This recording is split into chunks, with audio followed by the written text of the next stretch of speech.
Assalamualaikum warahmatullahi wabarakatuh. Marhaban ya tullab, kaif halukum al-yawm? Alhamdulillah, pada pertemuan kali ini kita akan mempelajari materi al-a'dad wal ma'dud, yaitu angka dan benda yang dihitung dalam bahasa Arab. Tayyib, sebelum masuk ke pelajaran, saya akan membacakan tujuan pembelajaran yang harus kita capai setelah kita belajar adat wal ma'dud ini. Yang pertama, memahami angka 3-10 dalam bahasa Arab. Yang kedua, mengetahui perbedaan mudzakkar wa muannats.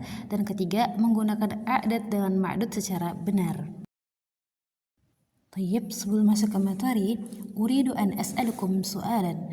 Kalau dalam bahasa Indonesia kita mengatakan 3 buku, 5 pena, 10 siswa. Lalu bagaimana cara kita mengucapkannya dalam bahasa Arab? Apakah cukup menerjemahkan angka dan bendanya saja? Tentunya tidak. Dalam bahasa Arab ada aturan khusus yang harus kita perhatikan. Yang pertama ada a'dad wal ma'dud. Ma huwa al-a'dad wal ma'dud? Al-a'dad huwa ar-raqmu. Artinya, angka itu adalah bilangan, sedangkan al-ma'dud adalah benda yang dihitung oleh angka tersebut. Al-mithal, thalathatu tullab.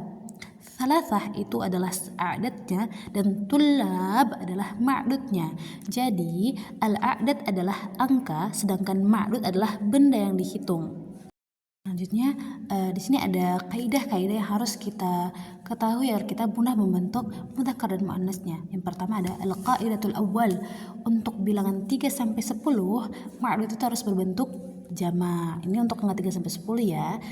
Perhatikan bahwa semua kata benda di atas berbentuk jama'. Jadi aturan pertama harus kita ingat adalah al-ma'dud yakunu jam'an. Benda yang dihitung itu harus berbentuk jama'. Al-qaidatu tsaniyah. Nah, ini bagian yang sering membuat siswa bingung. Dalam bahasa Arab, angka dan benda yang dihitung itu harus berlawanan jenis. Madza ya'ni mukhalif? Apa maksudnya berlawanan? Jika ma'dud mudzakkar, maka angkanya harus muannas.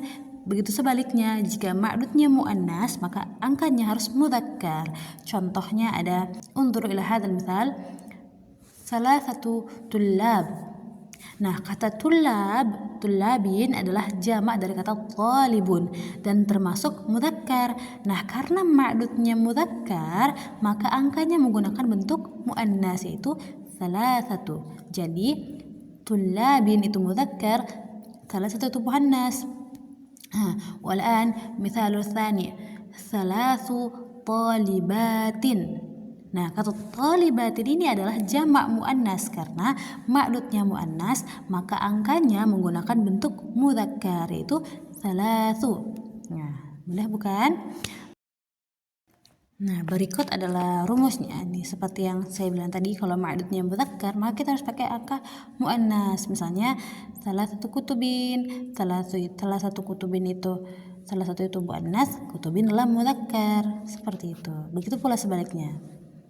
Kalau ma'dudnya muannas, maka kita pakai adat yang mudzakkar. Ayo.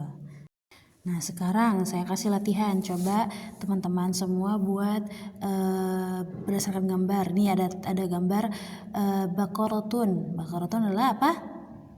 Iya, sapi. Baqaratun sapi. Maka jamaknya adalah baqarun. Nah, kalau dia misalkan dimasukkan ke dalam angka, misalkan kita mau bilang ada berapa sapi di gambar, ada 3. Maka kita lihat ma'dudnya adalah muannas, maka kita harus pakai angka yang sahih, angka yang mudzakkar. Ahsantum. Jadi kita ubah menjadi salatsu baqarin. Aywa. Linalakhas ad-dars, mari kita simpulkan. Jadi bilangan 3-10 itu menggunakan aturan khusus. Yang pertama, dia harus berbentuk ma'dudnya harus berbentuk jama'. Jika ma'dud mudzakkar, maka angkanya harus muannas. Jika ma'dudnya muannas, maka angkanya harus mudzakkar. Ihfadhu hadzal qa'idah jayyidan. Ingat baik-baik aturan ini karena akan sering digunakan dalam pembelajaran bahasa Arab.